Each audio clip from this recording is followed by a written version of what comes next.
don't know if you thought this through. You put a Colombian and an Australian to start the session, so get ready, everybody. Both of us talk very quickly with our hands. We promise. We have a person telling us if we talk too fast, we'll be okay. We'll do our best. I think both of us are very passionate about the idea of connection, and certainly through the Allied Health meeting, the Alliance meeting over the last few days, the theme very strongly came through about the idea of connection, global connection.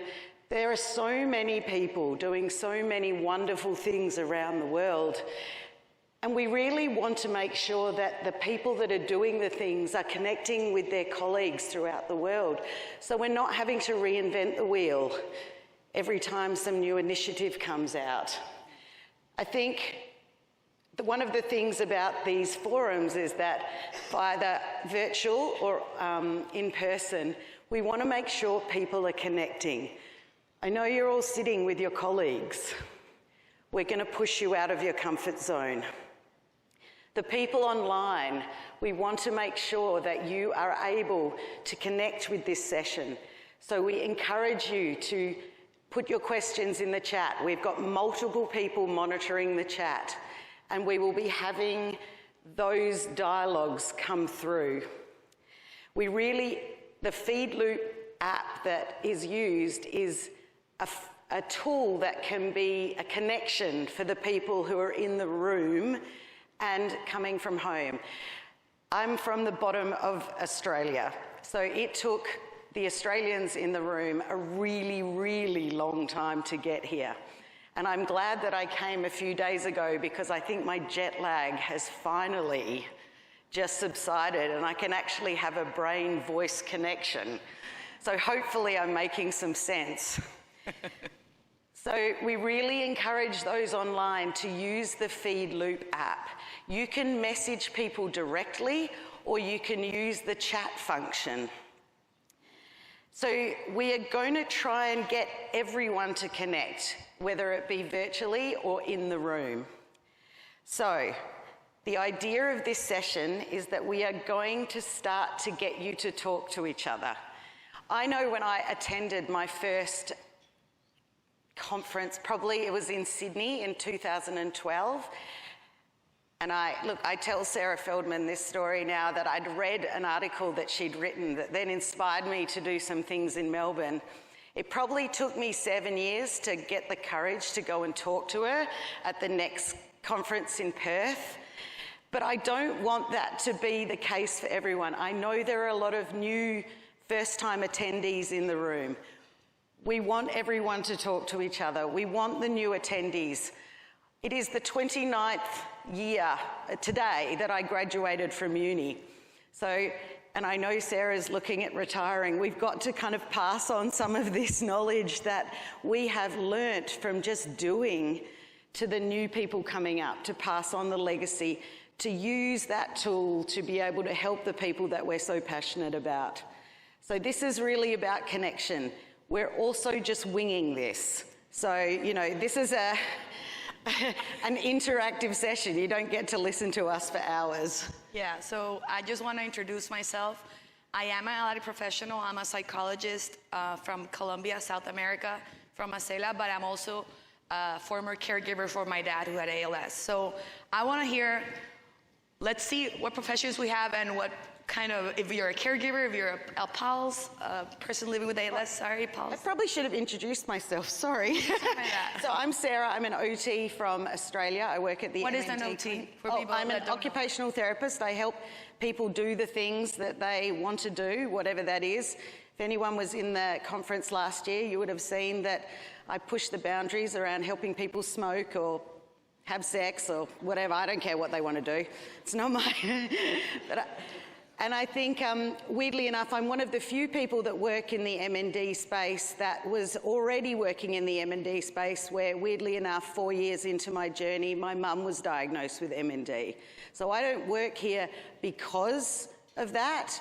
That just added to my, my passion, I think. So I went home to the bottom of Western Australia and cared for her.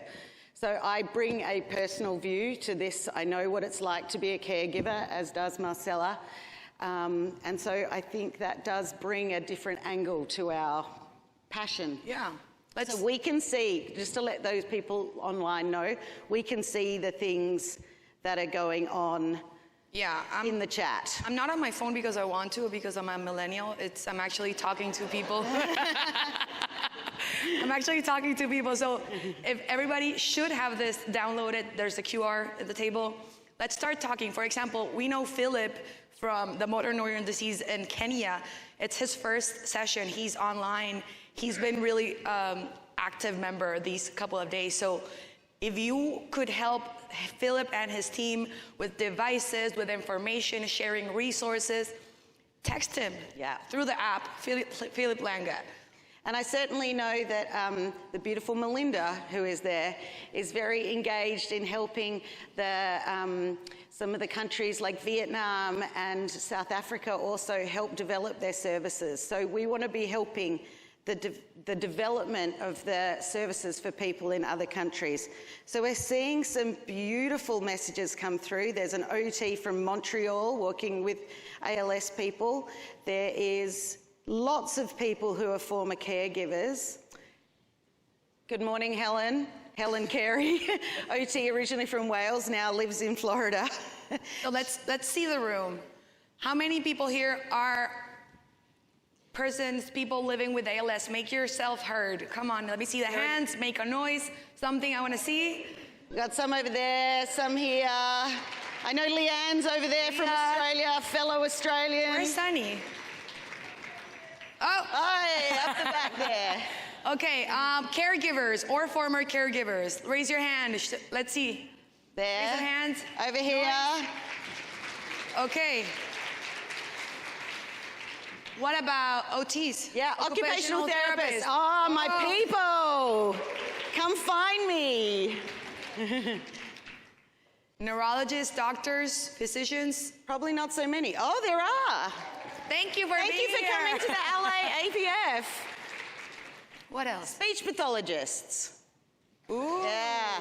Or speech and language therapists, depending on what part of the world you come from.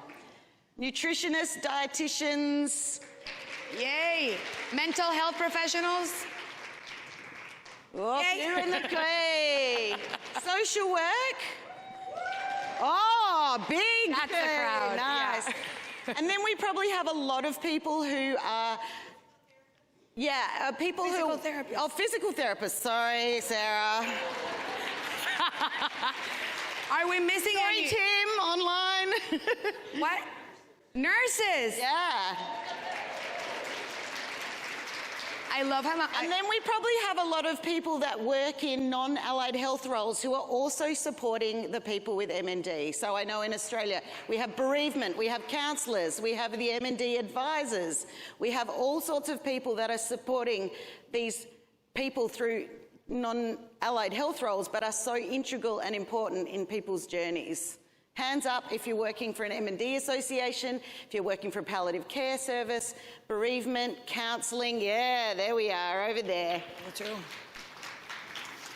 I love the interaction online. If you're seeing the chat, well, everybody here is seeing the chat, but we have Rick from Canada. He's online. We have Adriana Leico, speech language therapist from Brazil. Karen Hammer, former friend, caregiver, and social worker. Who else here has the two? You're a former caregiver and also work in health as a health professional for ALS. Raise your hand. Well, you kind of are, yeah. Yeah. Band tour. Okay, interesting. Respiratory therapy. See, in Australia, yay! Genetic counselors. Genetic counsellors. That's one we missed. Wow. There are so many people helping people. And I think as allied health, as this kind of this community, that we can all help each other. I know where I work. I don't do anything without my colleagues, whether it's the nurses in the clinic, the social workers, the physios, the speechies, the dietitians, everybody. It's always about a multidisciplinary team. Yeah. Please say something if I'm talking too fast. I want to shout out to the people online. We have 127 people connected right now worldwide, so a shout out to them. And I also want to see how global we are in this scenario. So we're going to start with the host. Canada, raise your hand. People from Canada. Oi! Shocking. USA. Great. Mexico. Oi!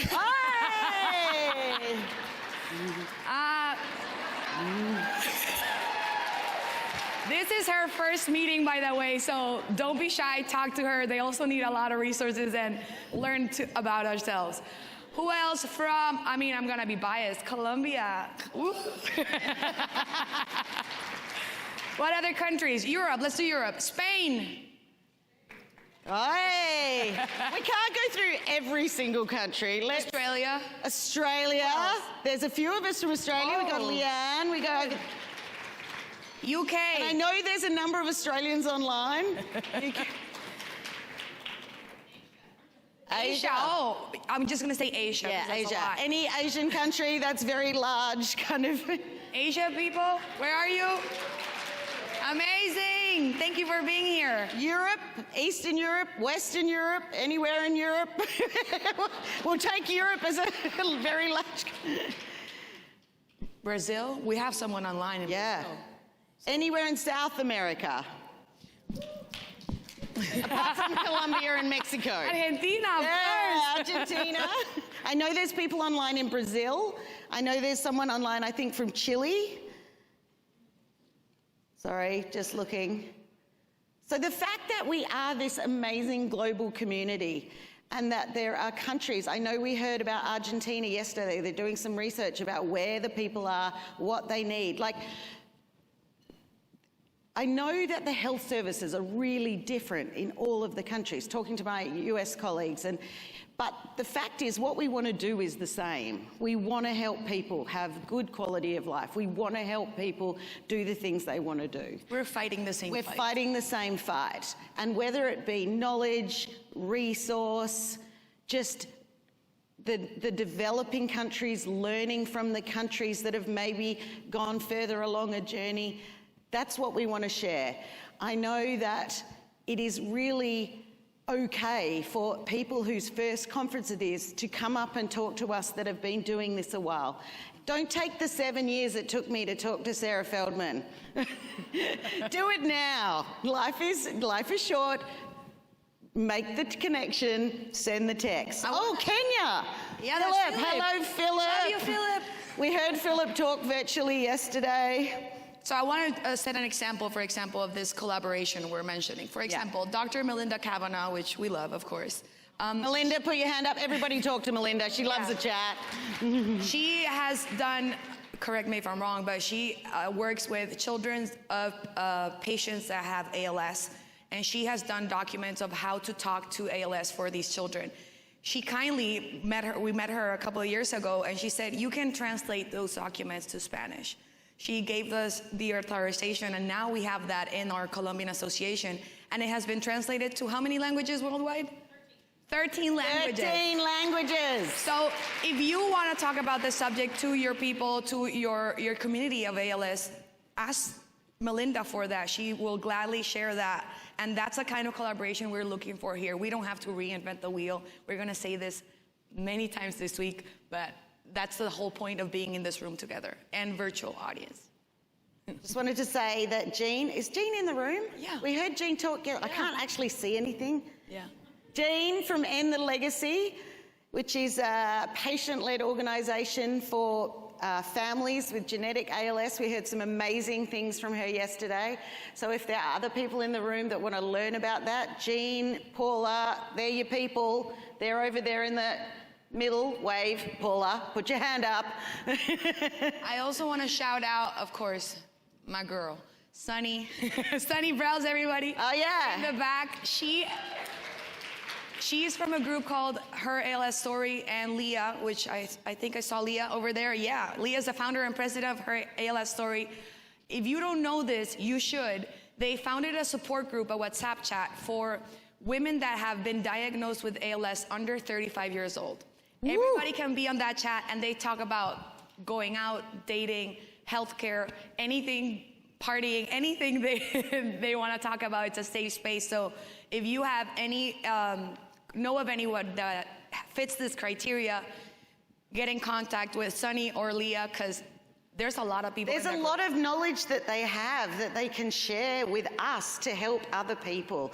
I think those of us who've had the lived experience of caregiving or really embrace the information that people living with their ALS will give us to then help others is so powerful. Yeah. Right, we may have gone a little bit on a tangent. What keeps you up at night? Okay. So, we are going to do, oh, is that you? No, that's you. You talk. We said we were improvising. Yeah, whatever. Okay, I want to know, between you, but I want to know what keeps you up at night. What's that challenge you're facing right now that you would like to get help while you're here this couple of days or this week? Where I'm going to challenge you though, because you're all sitting with people you know. Italy. So I want those round tables full of people. Can you all like split in half and then turn to the table behind you or to the table next to you? We just want people to start talking to each other. There is so much. Now you're going to have to give a little like talk after this. There's a lot of people in the room. We might not get through everyone, but just start talking. We want you to talk about what do you need? What keeps you up at night? What can't you do in your current role that you want to do? Yeah, good one. Do we have to go get microphones? Do we have to go get microphones now? No, they are the Okay. I love this. We're nailing it. So what time do we go? 10 to 15 minutes? Karen says What's the time? 9:45. Okay. I'm Also, don't reference too much the Alliance meeting because a lot of people weren't at the Alliance meeting, so it's a little bit That's all right. alien. So Yeah, so don't exclude, include. yeah, Got it. yeah. But otherwise, Are we talking too fast? no, you're good.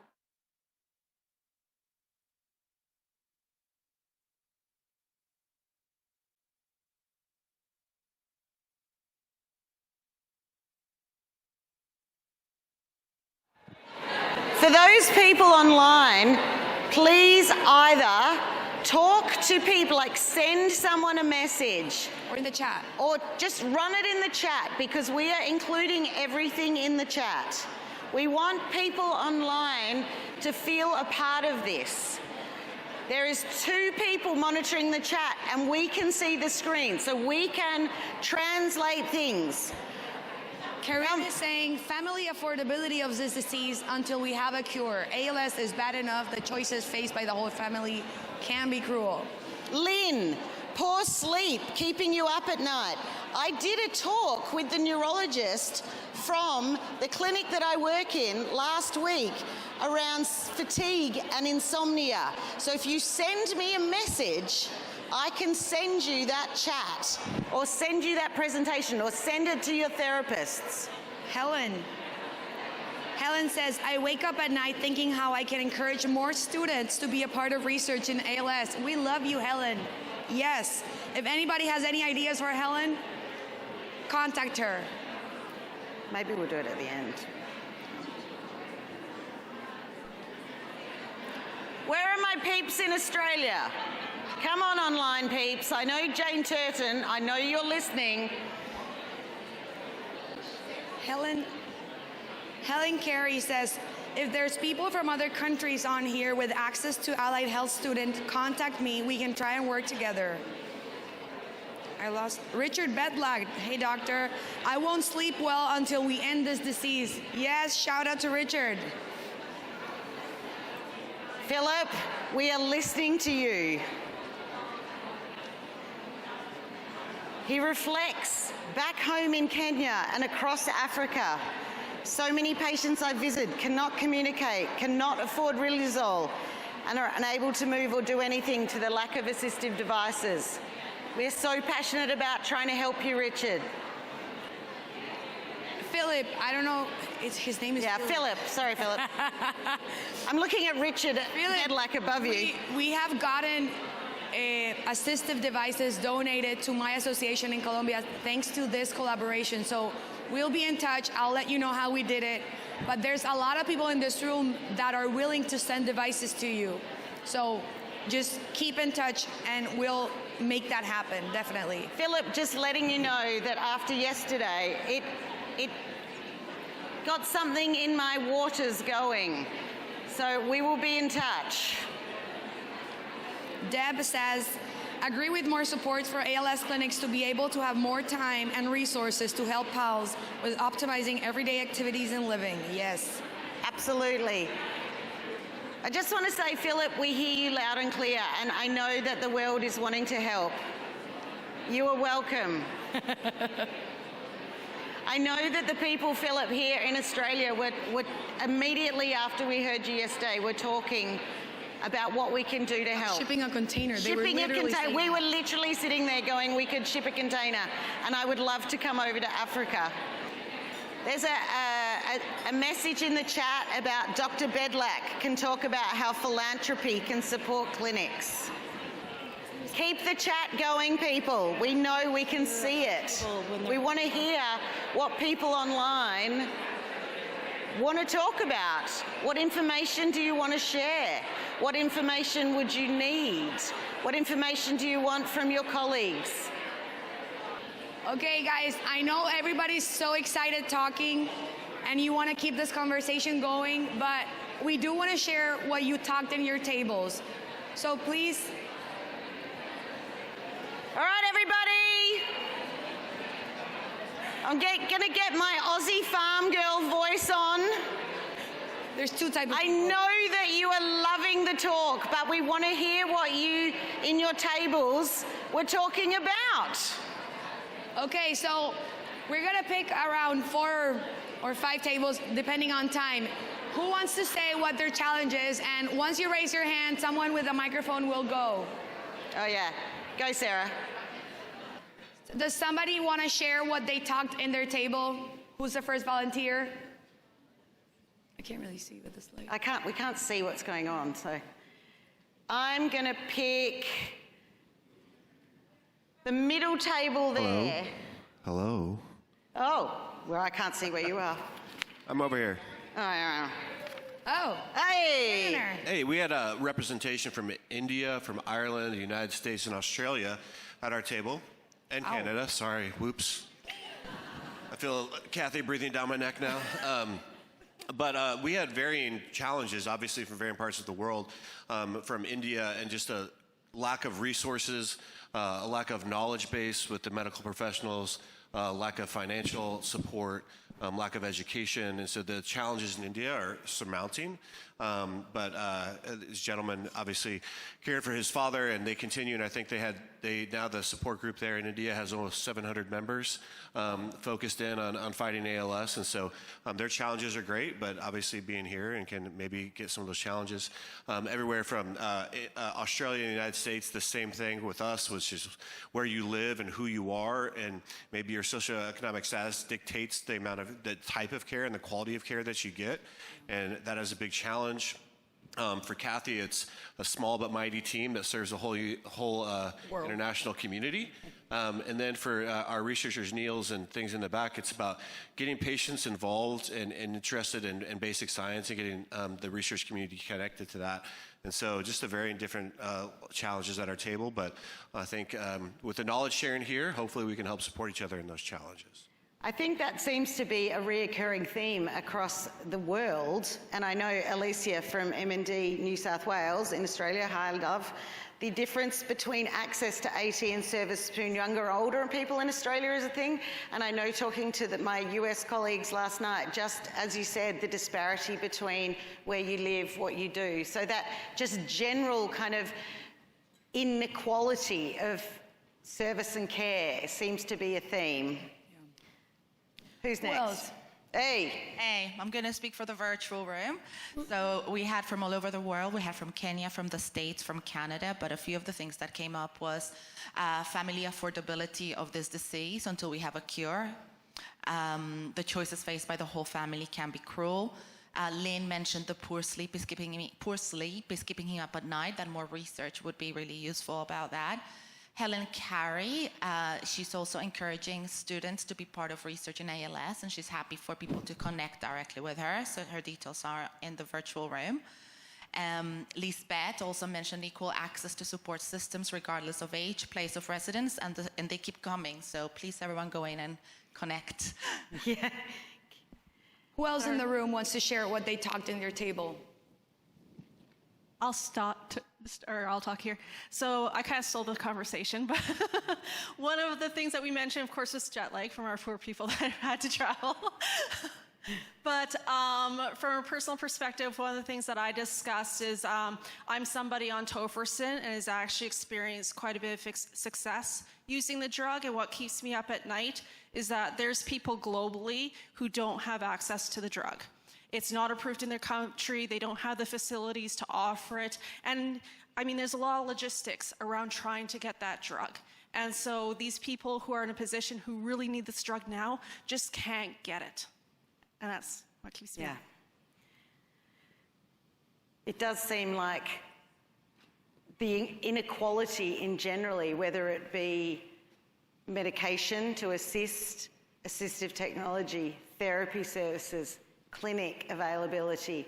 I know with my mum, she lived, and in Australia, our service is very well developed, but she lived 4 hours away from where the clinic was. And back then, we didn't really have telehealth.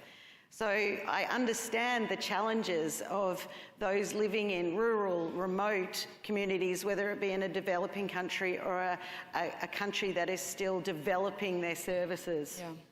I have a challenge I want to share from Colombia. It's patients that have a ventilator in Colombia are not allowed to leave their houses or clinics. They have to be, I know, because the insurance company doesn't cover the ventilator outside of the home. Crazy, but that's a challenge that we face every day there. So besides being locked in their body, they're locked in a house. So we're trying to change that, but that keeps me up at night to this day.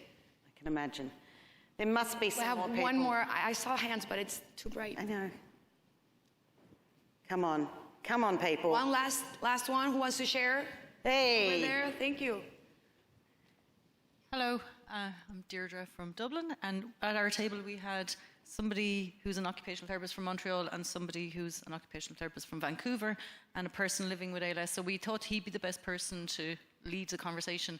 And what he said was the thing that keeps him up at night is pain.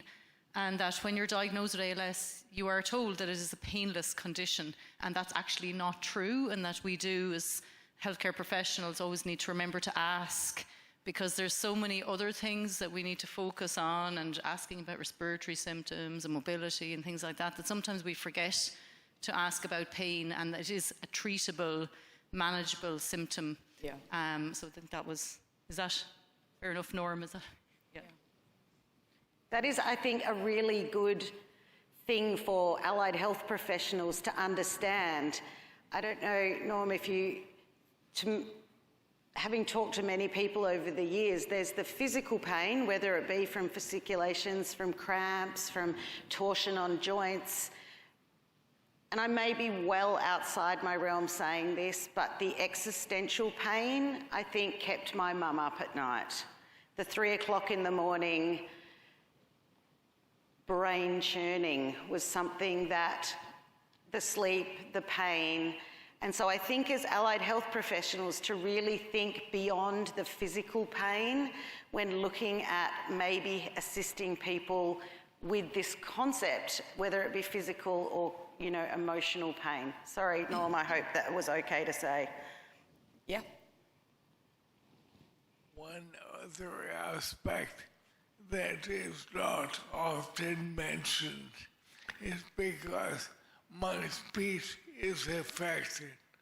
I often stay up at night worrying that in my effort to simplify what I said.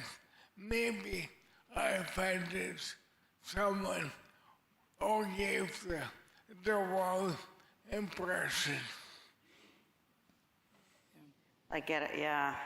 I think that's a really good point. We may have one more. No, I actually want to give homework to people. Oh, homework. So, 2 homeworks. The first one, try every time you come back from another session, try sitting at a different table. Let's make people sit with new people and get to know the people that you're sitting around in that table. For the virtual audience, I have homework for you too. If you like a presentation from someone, you can message those people directly, or if you want to talk to someone here in this room, and people that are in this room, check your app, because you're going to get messages from the people in the virtual audience. So there's the 2 homeworks. Do you want to give homework, or that's enough? Well, I think if any of the OTs in the room want to come and catch up, I would love to talk to you. I've already connected, thank you, Rachel, with Philippa from Oxford. And I just think we have so much to share, so much to do. Don't take 7 years to talk to someone like I did. Like, we all are here fighting the same fight. So that brings to the end of our session. Yes. So look, I think the overwhelming theme of this is talk to your colleagues, share information. We're all doing amazing things. Let's not silo it into the area that we are working in, whether it be geographical or environmental. No, that's probably the same. Yeah. I don't know. Okay, thank you, everybody. Enjoy the rest of the day.